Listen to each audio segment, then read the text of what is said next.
The moment the doors slammed shut, the sound echoed longer than it should have. Steel against steel, final, heavy. Inside the warehouse, the air felt different, thick, stale, unmoving. No windows. No noise from the outside world. Just concrete walls, flickering industrial lights, and the quiet confidence of men who believed the situation was already finished. Steven Seagal stood alone in the center of the floor. To the men watching him, this wasn't dramatic. This was routine. They had done this before. Targets lured into isolated places. Doors locked. Options erased. They didn't shout. They didn't rush him. They smiled. Because from their point of view, the math was simple. Numbers favored them. Weapons favored them. Preparation favored them. Steven looked like just another man who had made a bad decision. One of the mercenaries leaned against a crate, relaxed.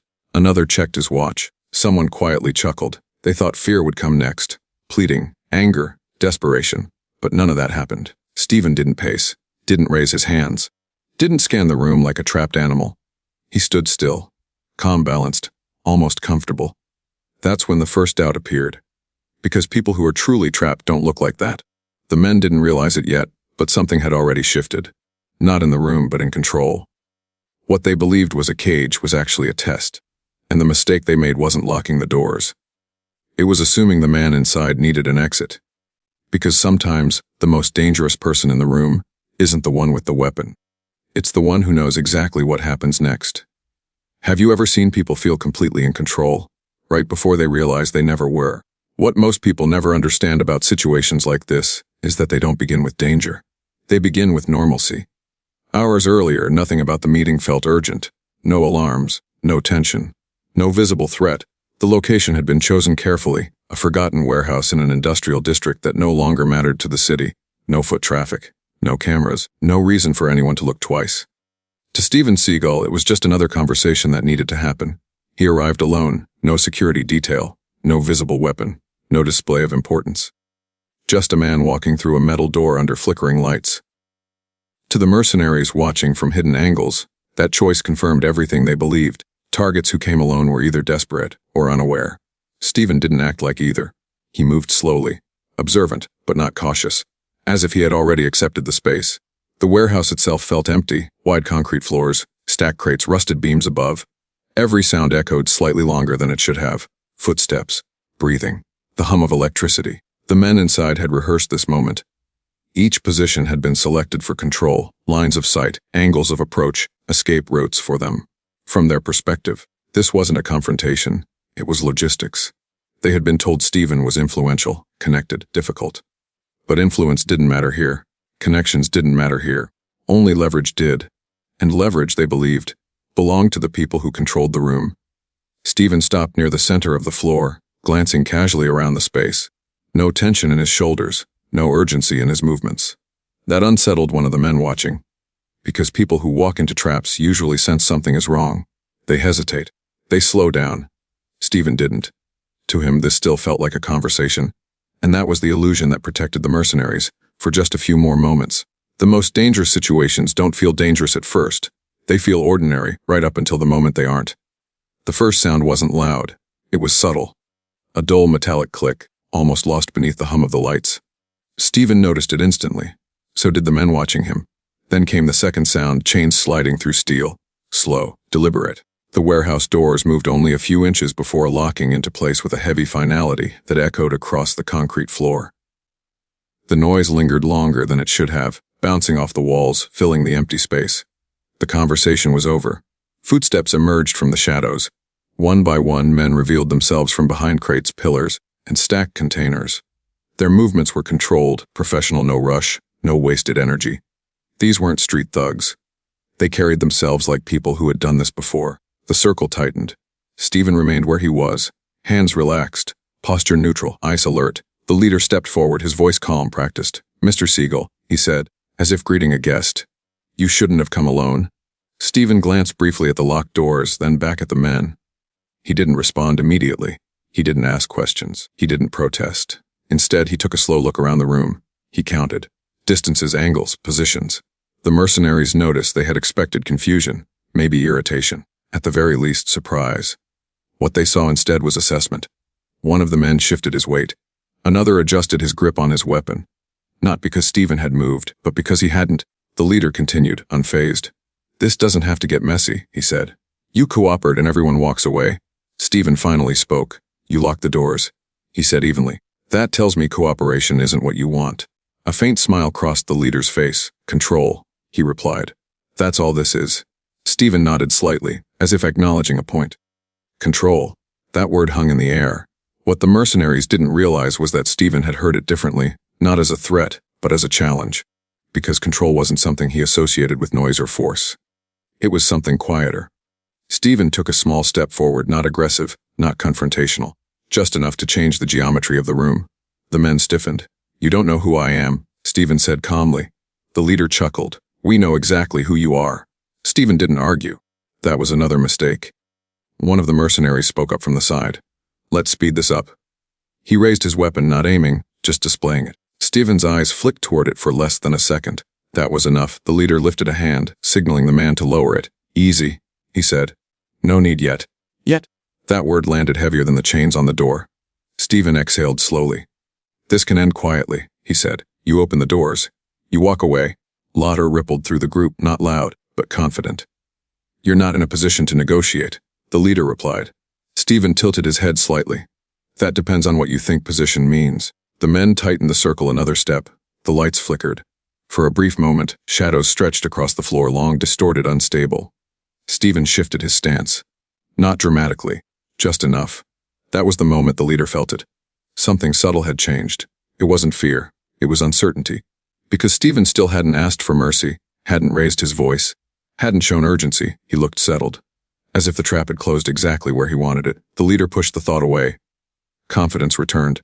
"Final chance," he said. "Sit down. Do as you're told." Steven looked him in the eye. "No," he said, just one word. "Kinal." Silence followed. Not the comfortable silence of control, but the brittle silence before something breaks. The mercenaries didn't realize it yet, but the trap had already failed. Not because Steven was stronger. Not because he was faster. But because the moment they locked the doors, they stopped thinking like hunters and started thinking like men who had already won. And that assumption was about to cost them everything. The silence that followed his answer was heavier than any threat. Steven stood still, eyes steady, breathing slow. Around him, the mercenaries shifted their weight, adjusting grips, re-evaluating distance. The room felt smaller now, not because anyone had moved, but because intentions had. This was the moment where most people cracked. Fear usually showed itself here, in the tightening jaw, in rushed words, in the instinct to explain, to bargain, to justify. Steven did none of that. Inside, however, calculation was constant. He wasn't thinking about winning. He wasn't thinking about dominance. He was thinking about consequences. Every option came with a cost. Escalation would be fast but final. Control would be slower but safer. And safety, not pride, was the priority. Steven had lived long enough to know that the most dangerous moments aren't the explosive ones. They're the quiet crossroads when ego demands action, but discipline demands restraint. He felt the familiar pull. The knowledge of what he could do. How quickly the balance of the room could be reversed. How fragile the confidence around him really was. But this wasn't a training hall. This wasn't a set. This was real. Concrete floors don't forgive mistakes. Weapons don't hesitate. Steven lowered his hands slightly, not in surrender, but in openness. The leader noticed. "So," the man said, circling slowly, "you're finally listening." Steven met his eyes. "I'm choosing," he replied. That answer confused them. Because to the mercenaries, choice belonged to the people with leverage. Steven's leverage was invisible. Years of discipline had taught him something most people never learn. Power doesn't come from reacting to pressure. It comes from shaping it. He shifted his stance again, subtle, deliberate. 1 foot angled, weight balanced. A position that looked casual to the untrained eye, but meant readiness to those who understood movement. One of the men noticed and frowned. Steven spoke calmly, not to threaten, but to clarify. "You think this is about trapping me," he said, "but traps work both ways." The leader stopped moving. "Careful," he said. "You're already out of chances." Steven didn't raise his voice. "I don't need many." That was when the room truly changed. Not because of what was said, but because of what wasn't. Steven wasn't trying to convince them. He wasn't trying to intimidate them. He was offering them a way out. And that unsettled them more than defiance ever could. One of the mercenaries glanced toward the door. Another checked the spacing between men. Tiny movements, but revealing. Steven saw it all. He could feel the tension stretching, thin as wire. This was the moment where violence wanted permission, where adrenaline begged for release. Steven denied it. He took a slow breath. "I don't want anyone hurt," he said, "including you." A laugh broke out, sharp, dismissive, but it didn't spread, because something about the way he said it didn't sound like fear. It sounded like certainty. The leader masked his unease with confidence. "You're in no position to make promises." Steven nodded slightly. "That's the difference between us," he said. "You think position is about where you stand." The leader paused. Steven continued, his voice steady. "It's about what you're prepared to do, and what you're prepared to live with afterward." That landed. Because mercenaries understand aftermath, they understand costs. For the first time, the leader hesitated, not outwardly, but just enough. Steven felt it. This was the opening, not for attack, for control. He didn't rush it. He simply waited. Silence stretched again. In that stillness, each man had to confront a question they hadn't expected to ask themselves tonight. What if this man isn't bluffing? What if he isn't afraid? What if the danger here isn't what he might do, but what he won't be forced into doing? Steven held their gaze, calm as stone, because the decision had already been made. Whatever happened next, he would act, not from ego, not from anger, but from absolute control. And that choice, more than any strike, was about to change everything. The room no longer felt neutral. What had once been open space now felt measured in inches. Each step, each breath weighed against consequence. The mercenaries adjusted their positions again, not out of strategy, but instinct. Something about this situation was refusing to follow the script. The leader broke the silence. "You're calm," he said. "I'll give you that." Steven didn't respond. "You think that makes you special?" The man continued. "I've seen calm before. It usually cracks last." Steven finally spoke. "Calm only cracks when it's pretending to be strong." The words weren't sharp. They were factual. That unsettled the men more than an insult would have. The leader gestured subtly. Two mercenaries moved, one to Steven's left, one behind him. Not fast, not aggressive. Just enough to remind him of the numbers. Steven noticed. Of course he did. He shifted his weight again, barely perceptible, aligning his body so he could see both men without turning his head. It looked casual, it wasn't. "You keep circling?" Steven said, his voice steady. "That tells me you're unsure," the man behind him scoffed. "Or bored." Steven didn't turn. "If you were bored," he said, "you'd already be done." That landed harder than expected. The leader raised a hand, stopping the movement. He didn't like that Steven was reading them out loud. He liked it even less that he was right. "Let's simplify this," the leader said. "You sit, we talk, or we make a different kind of point." Steven looked around the room one last time. Not searching, confirming. "You already made your point," he said. "You locked the doors." The leader smiled thinly. "And you're still standing." Steven met his gaze. "So are you." The air tightened. One of the mercenaries lost patience. He stepped forward, weapon raised, not aimed, but close enough to remove doubt. "That's enough," he snapped. "You're not in control here." Steven's eyes flicked to the weapon, then back to the man's face. "No," Steven said quietly. "You're just louder." The mercenary took another step. The leader didn't stop him this time. That was the signal, not spoken, felt. The room leaned forward. Steven raised one hand, not in surrender but in pause. "Before you do this," he said calmly, "understand something." The mercenary hesitated, confused by the tone. Steven continued. "You're trained to escalate, to dominate, to end things quickly." He lowered his hand slowly. "I'm trained to survive mistakes." That sentence changed everything. Because the mercenaries suddenly realized the difference. They were executing a plan. Steven was adapting to reality. The mercenary closest to him lunged, fast, aggressive, confident that momentum would end it. Steven moved. Not explosively, efficiently. A half step to the side. A redirect of force rather than a collision. The mercenary stumbled, not falling, but enough to disrupt the formation. And that disruption rippled. Another man reacted too fast. Another hesitated too long. In less than a second, the perfect geometry of control fractured. Steven didn't attack. He repositioned. Always just out of reach. Always just close enough to apply pressure. The leader shouted orders. Too late. This wasn't chaos, but it wasn't control either. It was something worse for them. Uncertainty. Steven spoke as he moved, his voice never rising. "Notice what's happening," he said. "You're reacting."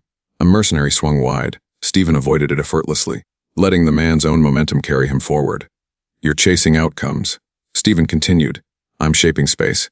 The men began to breathe harder, faster. They weren't losing, but they weren't winning. And that terrified them. The leader realized the mistake. They had assumed violence would be loud. Instead, it was quiet, measured, relentless. "Enough," the leader shouted. The men froze, half from obedience, half from confusion. Steven stopped moving. The room fell silent again, but this silence was different. It wasn't tense, it was revealing. Steven stood balanced, centered, untouched. Around him were armed men who suddenly understood something deeply uncomfortable. They were expending energy. He wasn't. Steven looked at the leader. You wanted control, he said. This is what it looks like. No threat, no triumph. Just truth. The leader swallowed. He saw it now. This man wasn't fighting them. He was letting them expose themselves. And the escalation they had initiated, the pressure they thought would break him, had only narrowed their own options. Because the next move wouldn't belong to the loudest voice. It would belong to the one who had waited. The silence that followed wasn't ordered. It was earned. The mercenaries stood frozen in half positions, arms raised, feet misaligned, breath uneven. They weren't waiting for instructions anymore. They were recalculating something they didn't want to admit had changed. Steven Seagal stood at the center of it all. Not triumphant, not aggressive, just present.